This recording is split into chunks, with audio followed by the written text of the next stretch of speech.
Assalamualaikum warahmatullahi wabarakatuh.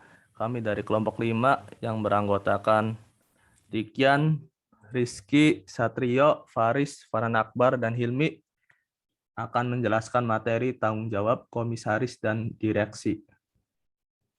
Pengertian direksi. Direksi merupakan organ yang memegang peranan penting dalam menentukan maju mundurnya suatu perusahaan secara yuridis. Pentingnya kedudukan direksi tergambar dari tugas dan tanggung jawab yang melekat padanya, sebagaimana dirumuskan dalam Undang-Undang Perseroan Terbatas Nomor 40 Tahun 2007. Berbagai kajian menunjukkan bahwa tidak semua direksi perusahaan menyadari akan tugas dan tanggung jawab tersebut, seperti adanya konflik yang terjadi antara karyawan dengan perusahaan, yang pada akhirnya menyebabkan perusahaan tidak berjalan atau tidak beroperasi sebagaimana yang diharapkan. Hal ini menunjukkan direksi tidak memperhatikan kinerja dan kesejahteraan karyawan dengan baik dalam rangka mengamankan aset dan menyehatkan pengelolaan perusahaan. Penerapan good corporate governance dalam suatu perusahaan merupakan upaya yang bertujuan untuk meningkatkan dan pengembangan nilai perusahaan, pengelolaan sumber daya dan risiko secara lebih efektif dan efisien. Peningkatan disiplin dan tanggung jawab organ perseroan serta meningkatkan kontribusi perusahaan bagi perekonomian nasional. Perusahaan adalah lembaga ekonomi yang didirikan oleh pemilik untuk mendapatkan keuntungan. Perusahaan memberi kontribusi besar kepada pertumbuhan dan perkembangan ekonomi yang akan mengarah kepada perbaikan standar hidup dan turunnya angka kemiskinan. Menurut Pasal 1 Butir 5 Undang-Undang Perseroan Terbatas Nomor 40 Tahun 2007, direksi adalah organ perseroan yang berwenang dan bertanggung jawab penuh atas pengurusan perseroan untuk kepentingan perseroan, sesuai dengan maksud dan tujuan perseroan serta mewakili perseroan, baik di dalam maupun di luar pengadilan, sesuai dengan ketentuan anggaran dasar. Dengan demikian, direksi adalah salah satu pihak yang bertanggung jawab untuk pengurusan perseroan sesuai dengan tujuan perseroan. Hal ini dikarenakan direksi adalah trustee sekaligus agen bagi perseroan terbatas. Dikatakan sebagai trustee karena direksi melakukan pengurusan terhadap harta kekayaan perseroan, dan dikatakan agen karena direksi bertindak keluar untuk dan atas nama perseroan. Selanjutnya akan dipresentasikan oleh rekan saya. Kemudian, tugas dan tanggung jawab direksi. Tugas dan tanggung jawab direksi adalah tugas dan tanggung jawab direksi sebagai suatu organ yang merupakan tanggung jawab kolegial antara sesama anggota direksi terhadap perseroan. Ini berarti setiap tindakan yang diambil atau dilakukan oleh salah satu atau lebih anggota direksi akan mengikat anggota direksi lainnya. Akan tetapi, tidak berarti tidak diperkenankannya terjadi pembagian tugas di antara anggota direksi.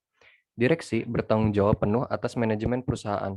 Setiap anggota direksi bertanggung jawab penuh dan secara pribadi jika ia bersalah atau lalai dalam menjalankan tugas-tugasnya. Dalam melaksanakan tugasnya, direksi harus mematuhi anggaran dasar perseroan dan peraturan perundang-undangan yang berlaku. Dalam hal ini, direksi harus menjalankan tugasnya dengan itikat baik dan penuh tanggung jawab. Dalam kaitannya dengan good corporate governance, direksi dipandang sebagai kunci utama keberhasilan penerapan prinsip-prinsip GCG. Secara teoritis, harus diakui bahwa dengan melaksanakan prinsip-prinsip GCG, ada beberapa manfaat yang bisa diambil, yaitu 1. Meningkatkan kinerja perusahaan melalui terciptanya proses pengambilan keputusan yang baik. Yang kedua, mempermudah diperolehnya dana pembiayaan yang lebih murah yang pada akhirnya akan meningkatkan corporate value. Yang ketiga, mengembalikan kepercayaan investor untuk menanamkan modalnya di Indonesia. Yang keempat, pemegang saham akan merasa puas dengan kinerja perusahaan karena sekaligus akan meningkatkan shareholders. Secara praktis, penerapan prinsip-prinsip GCG ini dapat membantu perusahaan keluar dari krisis ekonomi.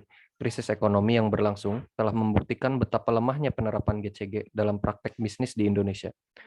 Hal tersebut, menurut Mas Ahmad Sentosa, disebabkan oleh birokrasi yang korup, legislatif yang tidak aspiratif dan tanggap, tidak adanya sistem kontrol timbal balik yang positif dan konstruktif. Jadi, tidaklah mengherankan bila ada beberapa kalangan yang menyatakan bahwa hancurnya dunia usaha Indonesia karena adanya kolaborasi antara pengusaha dan pengusaha, korupsi, kolusi, dan nepotisme atau KKN, merupakan penyebab utama yang harus bertanggung jawab atas ambruknya perekonomian Indonesia.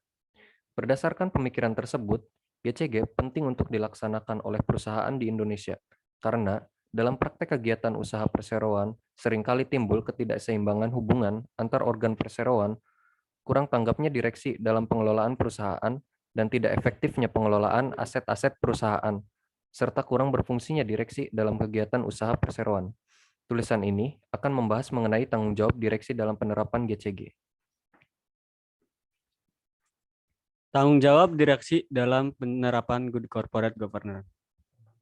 Secara historis, GCG telah diawali sejak 200 tahun lalu ketika Blackstone menggambarkan korporasi sebagai Little Republic. Dengan demikian, unsur pengelolaan perusahaan seperti halnya suatu republik harus diselenggarakan melalui tindakan-tindakan sebagai berikut. Yang pertama, pemilihan anggota Dewan Direksi Board of Director oleh pemegang saham melalui pemberian suara yang merupakan hak dasar pemegang saham. Yang kedua, organ legislatif perusahaan Board of Director yang merupakan sentral kewenangan manajerial. Kewenangan perusahaan berada pada Board of Director. Yang ketiga, birokrasi perusahaan yang terdiri dari Board of Director yang eksklusif pelaksanaan sehari-hari manajemen perusahaan day-to-day management. Menurut keputusan Menteri Negara atau Kepala Badan Penanaman Modal dan Pembinaan BUMN nomor sekian, yang dimaksud dengan GCG adalah prinsip korporasi yang sehat yang perlu diterapkan dalam pengelolaan perusahaan yang dilaksanakan semata-mata demi menjaga kepentingan perusahaan dalam rangka mencapai maksud dan tujuan perusahaan.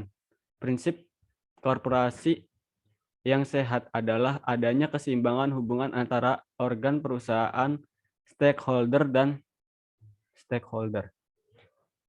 Dalam kaitannya dengan tugas dan tanggung jawab direksi sebagai suatu organ perseroan untuk menerapkan prinsip GCG. Direksi tidak secara sendiri-sendiri bertanggung jawab kepada perseroan. Menurut Undang-Undang Perseroan Terbatas, direksi merupakan suatu organ yang di dalamnya terdiri satu atau lebih anggota yang dikenal dengan sebutan direktur. Pada prinsipnya hanya ada satu orang direktur. Akan tetapi dalam hal-hal tertentu, sebuah perseroan terbatas haruslah mempunyai paling sedikit 2 orang direktur, yaitu dalam hal sebagai berikut. Yang pertama, perseroan yang bidang usahanya mengarahkan dana masyarakat. Yang kedua, perseroan yang menerbitkan surat pengakuan hutang. Yang ketiga, perseroan berbentuk perseroan terbuka. Adapun tanggung jawab direksi menurut pasal 97 ayat 1, 2, dan 3 Undang-Undang Perseroan Terbatas nomor 40 tahun 2007 adalah sebagai berikut. Yang pertama, bertanggung jawab atas pengurusan perseroan untuk kepentingan perseroan dan sesuai dengan maksud dan tujuan perseroan. Yang kedua, setiap anggota direksi wajib dengan itikat baik dan penuh tanggung jawab menjalankan tugas untuk kepentingan dan usaha perseroan. Yang ketiga, setiap anggota direksi bertanggung jawab penuh secara pribadi atas kerugian perseroan apabila yang bersangkutan bersalah atau lalai menjalankan tugasnya sesuai dengan ketentuan sebagaimana dimaksud dalam ayat 2.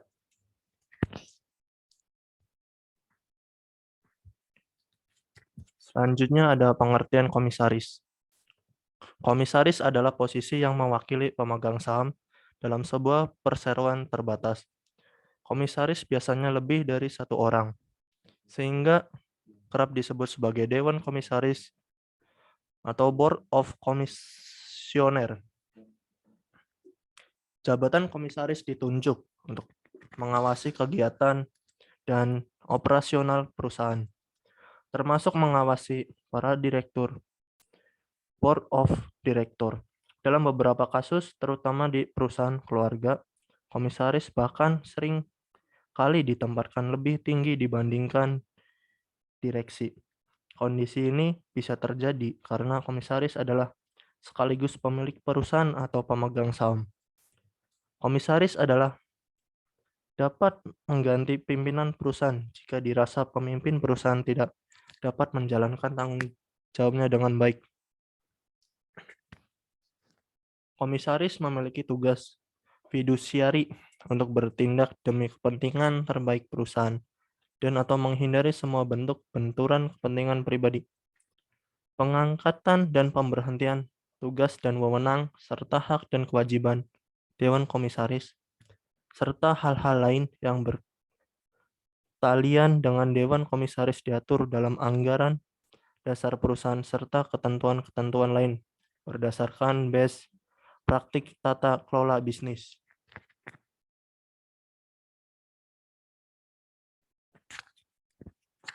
Komisaris memiliki tugas yang pertama mengawasi direksi dalam menjalankan kegiatan perusahaan serta memberikan nasihat kepada direksi, melakukan pengawasan terhadap pelaksanaan rencana jangka panjang perusahaan atau RJPP dan rencana kerja anggaran perusahaan atau RKAP, mengawasi dan mengevaluasi kinerja direksi, mengkaji sistem manajemen, memantau efektivitas penerapan good corporate governance dan melaporkannya kepada RUPS, menginformasikan kepemilikan sahamnya pada perusahaan untuk dicantumkan dalam laporan tahunan perusahaan, mengusulkan auditor eksternal untuk dipisahkan dalam RUPS dan memantau pelaksanaan penugasan auditor eksternal, menyusun pembagian tugas masing-masing anggota Dewan Komisaris sesuai dengan keahlian dan pengalaman.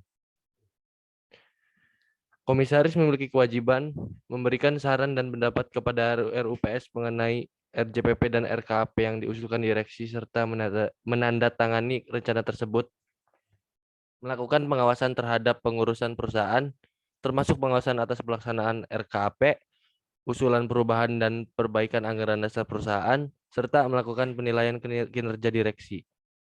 Mengikuti perkembangan kegiatan perusahaan dan segera melaporkan kepada RUPS serta RUPS disertai dengan saran langkah perbaikan dalam hal perusahaan menunjukkan gejala kemunduran. Meneliti dan menelaah laporan berkala dan laporan tahunan yang disiapkan oleh direksi serta menandatangani laporan tahunan. Dalam hal terjadi kekosongan jabatan direksi, maka Dewan Komisaris wajib menunjuk salah seorang direksi lainnya sebagai pemangku jabatan yang lowong hingga ditunjuknya pengganti oleh RUPS. Memastikan bahwa perusahaan telah memenuhi segala ketentuan dan peraturan yang berlaku. Mendokumentasikan materi rapat Dewan Komisaris. Melaporkan kepada perusahaan mengenai kepemilikan sahamnya dan atau keluarganya dalam perusahaan lain. Membuat laporan tentang tugas pengawasan yang telah dilakukan selama tahun buku yang baru lampau kepada RUPS. Kesimpulan. Yang pertama,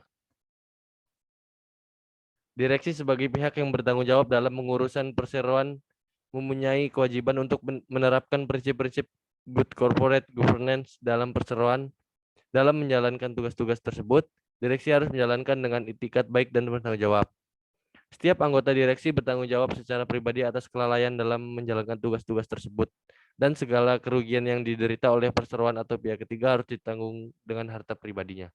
Yang kedua, direksi yang tidak melaksanakan tanggung jawabnya, dengan kata lain tidak menerapkan prinsip-prinsip GCG sehingga mengakibatkan kerugian pada perseroan, menurut UU PT dianggap melanggar fiduciary duty. Dalam hal ini, direksi dapat digugat secara derivatif oleh pemegang saham yang berdiri atas nama perseroan.